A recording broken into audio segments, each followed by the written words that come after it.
নমস্কার বন্ধুরা, কেমন আছেন? আশা করছি সবাই ভালো আছেন। বন্ধুরা, আওয়ামী লীগ বিএনপি প্রভেদ বাকশালা আর গণতন্ত্রে জানালো মঈন খান। অবশ্যই বিস্তারিত আলোচনা করবো। তার আগে আপনি যদি এই চ্যানেল নতুন হয়ে থাকেন তাহলে চ্যানেলটিকে সাবস্ক্রাইব করে আমাদের পাশে থাকুন, এরকমই নিত্যন্ত রাজনৈতিক খবর সবার আগে পাওয়ার জন্য। তাহলে চলুন বন্ধুরা, শুরু করা যাক। বিএনপি স্থায়ী কমিটির সদস্য ডক্টর আব্দুল মঈন খান বলেছেন, আওয়ামী লীগ বহুদলীয় গণতন্ত্রকে বাকশালে পরিণত করে আর বিএনপি বাকশালকে বহুদলীয় গণতন্ত্রে রূপান্তরিত করে। এটাই আওয়ামী লীগ ও বিএনপির মধ্যে প্রভেদ। রোববার বিকেলে ঢাকা রিপোর্টার্স ইউনিভার্সিটির এক আলোচনা সভায় প্রধান অতিথির বক্তব্যে তিনি এসব কথা বলেন। শহীদ রাষ্ট্রপতি জিয়াউর রহমান বীর উত্তমের ৮৮তম জন্মবার্ষিকী উপলক্ষে জাতীয়তাবাদী মুক্তিযোদ্ধার দল এই আলোচনা সভায় আয়োজন করেন। মঈন খান বলেন, বাংলাদেশের সত্যিকার ইতিহাসকে কেউ মুছে দিতে পারবে না, যতই উপন্যাস লেখা হোক না। আওয়ামী লীগ দাবি করে তারা নাকি স্বাধীনতার পক্ষের শক্তি, তারা নাকি মুক্তিযুদ্ধের পক্ষের শক্তি, কিন্তু তাদের ভূমিকা কী ছিল সেটা সবার জানা।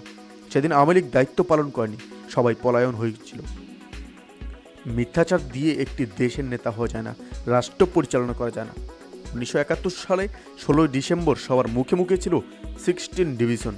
16 ডিভিশন হলো যারা মুক্তিযুদ্ধ করেনি, তারা বিজয়ের পর বাংলাদেশে যুদ্ধ করেছিল। এই 16 ডিভিশন পরিচালনা করেছে সরকার, বলেন তিনি। বিএনপির এই সিনিয়র নেতা বলেন, শহীদ রাষ্ট্রপতি জিয়াউর রহমান যে স্বাধীনতার ঘোষক সেটি তো আমাদের বন্ধু রাষ্ট্র তার রাষ্ট্রপতি ভবন থেকে জানিয়েছিল। স্বাধীনতার ঘোষণা দেওয়ার সময় চট্টগ্রাম কালুরঘাট বেতার কেন্দ্রে শহীদ রাষ্ট্রপতি জিয়াউর রহমানের সাথে কিন্তু আওয়ামী লীগের অনেক ছিলেন। কেউ কিন্তু এই ঘোষণা দেওয়ার সাহস পাননি। জিয়াউর রহমান ঘোষণা দিয়েছিলেন স্বাধীনতার, কোনো লাভ জিয়াউর রহমানকে স্পর্শ করতে পারেনি জানিয়ে মঈন খান বলেন, যে উন্নয়নের কথা এ সরকার বলে সে উন্নয়ন তো শহীদ রাষ্ট্রপতি জিয়াউর রহমান শুরু করেন। রেমিট্যান্স, গার্মেন্টস শিল্প তিনি প্রথম চালু করেছিলেন। মুক্তবাজার অর্থনীতি কল্যাণে তিনি স্থিতিশীল করেছিলেন দেশকে। তলাবিহীন ঝুড়ির দেশকে একটি স্বয়ংসম্পূর্ণ করেছিলেন। স্বাধীনতার পর এদেশে একটি দাঙ্গা হয়েছিল, সেদিন প্রত্যেক বর্ণের গোষ্ঠী মানুষকে তিনি পরিচয় দেন জাতীয়তাবাদ।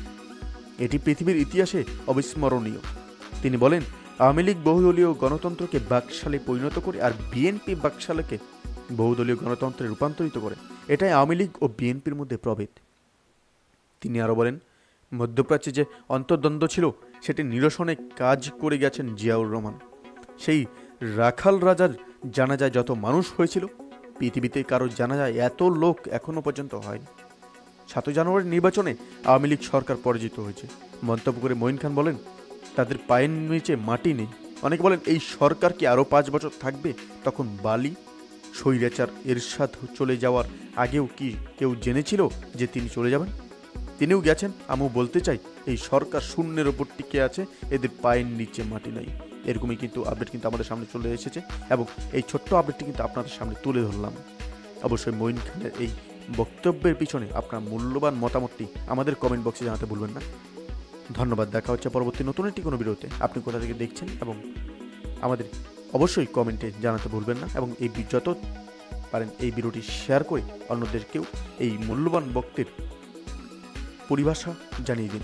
ধন্যবাদ।